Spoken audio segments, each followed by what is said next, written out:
Now that's a handsome looking tree. Kevin, this is a Fraser fir, and it's probably at least 10 years old. So now that we have it cut down, any tips for keeping it fresh and smelling so nice? Actually, the secret is in the base of the tree. What I like to do is take and cut an inch or two off of this tree before I put it in the stand. Well, why again? You just cut this out in the woods. After 6 or 8 hours, that sap can actually seal off the bottom of the tree where it won't take up any water at all. Well, that quickly. So definitely a good tip if you bought one of these things in a parking lot. Right, and while you're down here cutting the bottom off, you want to grab that stand. I'll show you one thing you might want to do too. Okay.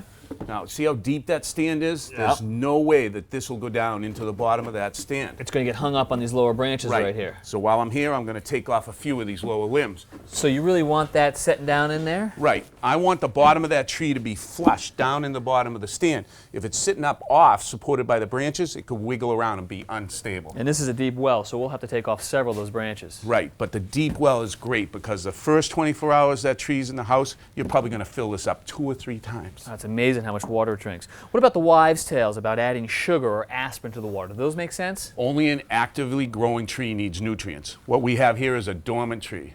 Yeah, we just cut it down. No, it's dormant because of the time of year. It has stopped actively growing. All right, so just cold tap water. Cold tap water is the best thing you can do. Great. Now, here I have a metal stand. If you look at this, it has a spike in the bottom of it. And why do you like that? Because I can take this over to the tree, make my fresh cut, and drive that right into the bottom of the tree. It will stabilize the tree. Now you can only do that if the tree's lying down though. Right, and I like to do my tree outside laying down like this, easy access. I can come in, make my cut, put my tree stand on, and I leave the netting on. Tighten these up, bring it into the house, stand it up, cut the netting off, add water, and I have a tree that's going to be fresh for at least 3 to 4 weeks. I knew we could count on you for a beautiful tree.